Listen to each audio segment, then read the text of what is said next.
اب دیکھیے جہاں تک ابن عربی کا تعلق ہے، ہمارے ہاں یہ دو اپوزٹ پولز ملتے ہیں بزرگوں میں. ایک انتہا پر ابن تیمیہ ہے رحمۃ اللہ علیہ، جن کے بارے میں نے آپ کو بتایا کہ انہوں نے اس طرح سمجھا ہے، اس طرح اترتا ہے اللہ جیسے میں یہ ممبر سے اتر رہا ہوں، یہ زیادتی ہے. لیکن بہرحال ایک فکر ہے، ایک سوچ ہے. قرآن اور حدیث کے بہت بڑے عالم تھے، بہت بڑے عالم، بہت بڑے عالم. دوسری انتہا پر ابن عربی ہیں جن کا فلسفہ میں نے آپ کو بتایا. تمام صوفیاء ابن عربی کو شیخ اکبر کہتے ہیں، الشیخ الاکبر، اور صرف الشیخ کہیں گے، دی شیخ، تو اس سے مراد ابن عربی ہوگا.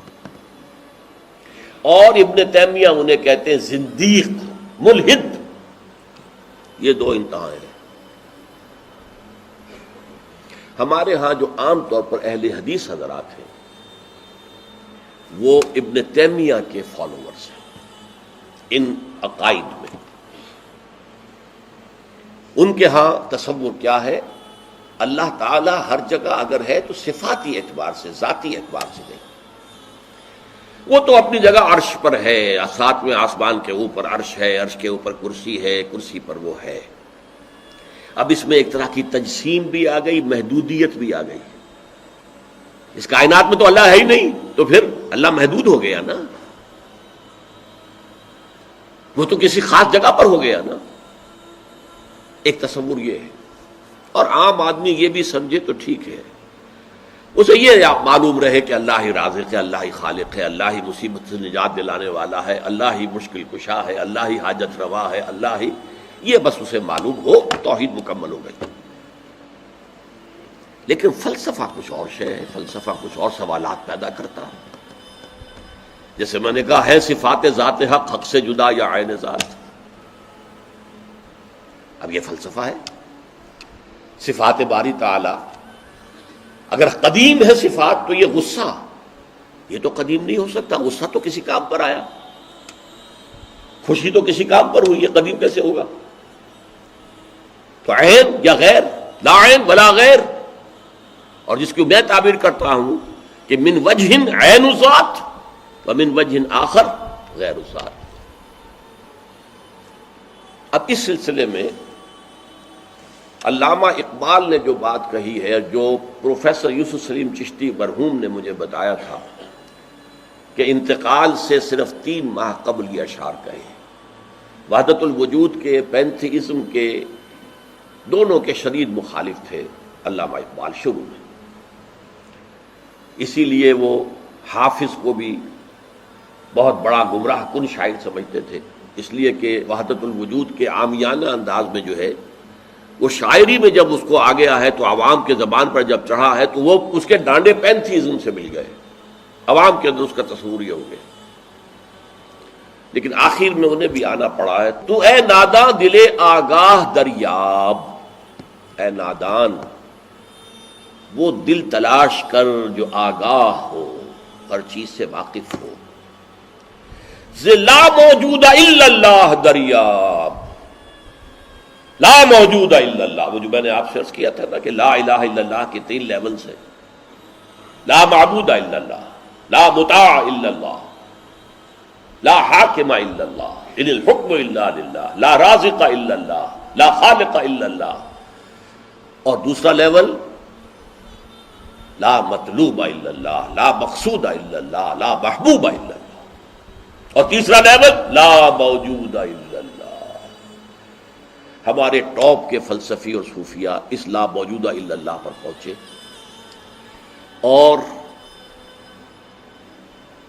12ویں صدی کے مجدد اعظم شاہ ولی اللہ دہلوی رحمۃ اللہ علیہ، انہوں نے اس میں قول فیصل کہا کہ محی الدین ابن عربی کی وحدت الوجود اور شیخ احمد سرہندی کی وحدت الشہود میں باریک سا فرق ہے تعبیر کا، ورنہ وہ ایک ہی ہے.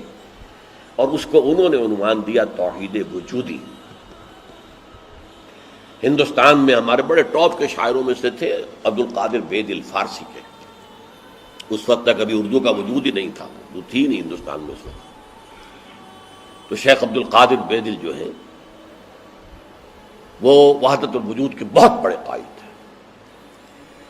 اور ان کی عظمت کا عالم یہ ہے کہ غالب کہتا ہے طرز بے دل میں ریختہ لکھنا اسد اللہ خان قیامت ہے، کہ بے دل کے انداز میں اردو میں شاعری کرتا، ان تو فارسی میں کی، اردو کو ریختہ کہتے تھے پہلے، یہ نئی زبان جو بنی تھی ریختہ، طرز بے دل میں ریختہ لکھنا اسد اللہ خان قیامت ہے۔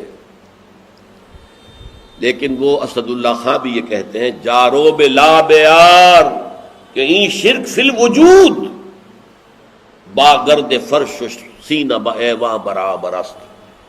دیکھو اگر تمہارے سینے کے اندر شرک فی الوجود شامل ہے، یہ بھی ہے وہ بھی ہے یہ بھی ہے وہ بھی ہے، وجود متعدد ہے، خدا کا وجود علیحدہ ہے، ہمارا وجود علیحدہ ہے، تو یہ گرد کے مانند ہے جو تمہارے سینے کے ایوان پر جو تخت بچھا ہوا تھا اس کے اوپر گرد پڑ گئی ہے۔ اس گرد کو جاروب لا، لا موجود ہے الا اللہ، جاروب لا کی جھاڑو سے لا کر صاف کر دو، جاروب لا بیار کہیں شرک فی الوجود، وجود دو مان لیے تو شرک ہو گیا، وجود ایک ہی ہے، البتہ جب تعین ہو گئی کسی شے کی وہ وجود مختلف ہے، ذات باری سے علیحدہ۔ بہرحال یہ مباحث ہیں اس آیت مبارکہ سے متعلق، اور میں نے آپ کے سامنے ساری بات رکھ دی۔ نہ میں کسی کا مبلغ ہوں، نہ یہ دینی مسئلہ ہے، یہ فلسفے کا مسئلہ ہے۔ اب فلسفے میں بہت سے مسائل ایسے پیدا ہو گئے، سائنس کے مسائل ہیں کہ جو کتاب و سنت یا کم سے کم حدیث کی بعض چیزوں سے ٹکراتے ہیں، اب اس میں آدمی غور کرے گا، سوچے گا۔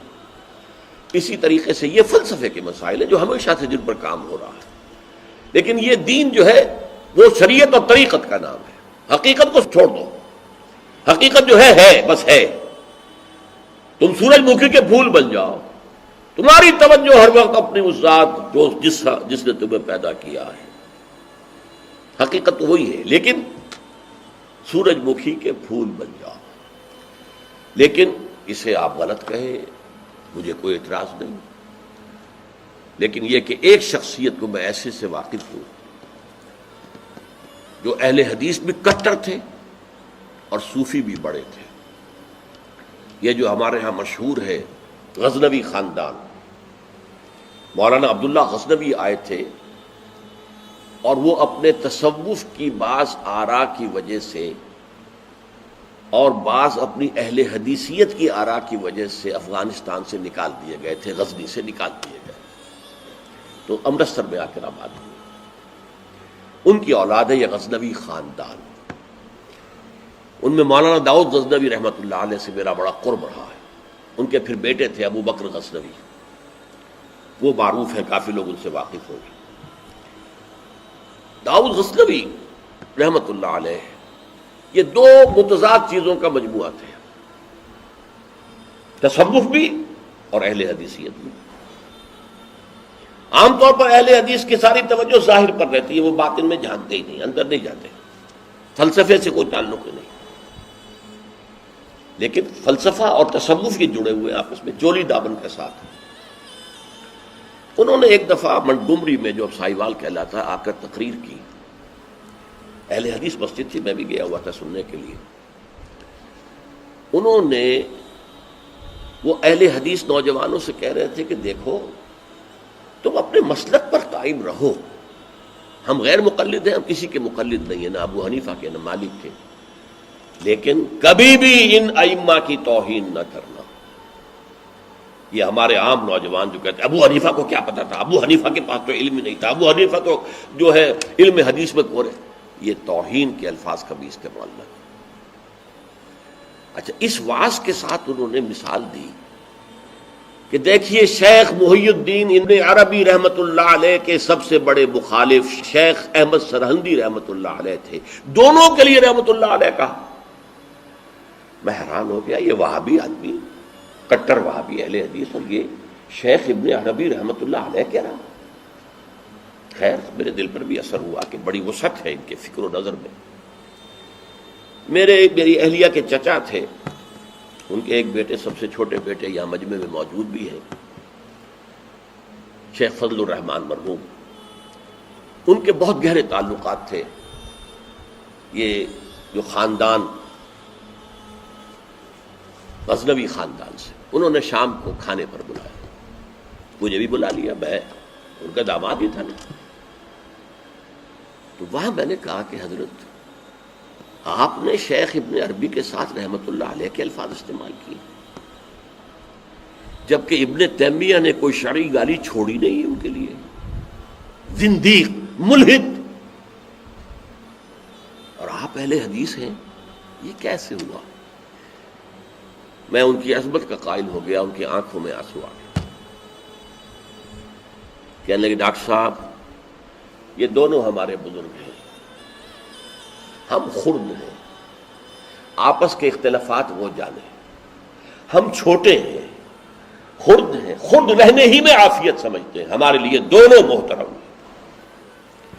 اور مسجد میں انہوں نے ایک مثال بیان کی تھی کہ شیخ احمد سرہندی رحمت اللہ علیہ نے شیخ ابن عربی کے بارے میں اپنے مکتوبات میں لکھا ہے، ما ذل بردار خان ایشانم لیکن چکنم معاملہ صفات باری تعالی است، کہ ہم شیخ ابن عربی کے دسترخوان کے جھوٹے ٹکڑے کھانے والوں میں سے ہیں. کون کہہ رہا ہے؟ مجدد الفسانی کہہ رہا ہے. ما ذل بردار خان ایشانم، ان کے دسترخوان کے سوکھے جوڑے ہوئے جھوٹے ٹکڑے کھانے والوں میں سے ہم ہیں. لیکن چکنم، لیکن کیا کریں، معاملہ سے بات باری تعالی، یہ باری تعالیٰ کی صفات کا معاملہ ہے، ہمیں اختلاف کرنا پڑ رہا ہے، اختلاف ہم کر رہے ہیں، لیکن ہم ان کے دسترخوان کے جھوٹے ٹکڑے کھانے والے. یہ کہہ رہے ہیں شیخ احمد سرہندی رحمت اللہ علیہ، جن کے بارے میں مشہور ہے کہ ابن عربی کا یا تو مخالف اول ابن تیمیہ رحمت اللہ علیہ، اور یا پھر مخالف دوم جس نے جوابی فلسفہ پیدا کیا وہ شیخ احمد سرہندی رحمت اللہ علیہ. تو یہ ہے کہ ان چیزوں کے بارے میں اپنے سینوں کو وسعت دیجئے. آپ ابن عربی کی بات کو چھوڑ دیجئے، پھینک دیجئے، لیکن توہین نہ کیجئے، اس کو خام خواہ کفر سے تعبیر نہ کیجئے. یہ چیزیں جو ہیں، اور پھر ہمارے سارے صوفیہ جو اس کے قائل ہیں، پھر ان سے بدزنی ہو گئی. میں صرف اس لیے کہ وہ بدزنی اور دلی نفرت کا معاملہ ختم ہو جائے میں یہ ساری بحث اس لیے کیا کرتا ہوں، ورنہ میرے عام دروس میں ان مسائل پر گفتگو نہیں ہوتی. بڑے گہرے مسائل ہیں اور ان کا سمجھنا عام لوگوں کے لیے ممکن بھی نہیں ہے، بلکہ عام آدمی کے، یہ جس کو کہتے ہیں نا ہوشدار کے رہ بردب تیغست قدم را، ہوشیار رہ جاؤ، یہ تم جو چل رہے ہو یہ تلوار کی دھار کی طرح کا راستہ ہے، کاٹ کے رکھ دے گا تمہیں. جیسے ہم کہتے ہیں پل صراط جو ہے وہ بال سے زیادہ باریک ہوگا اور تلوار کی دھار سے زیادہ تیز ہوگا، جس پر سے گزرنا ہے قیامت میں. یہ کہاوت ہے. هي الحلقات تحفظني بآيات من القرآن، هي الحلقات تملأني بحب المصطفى.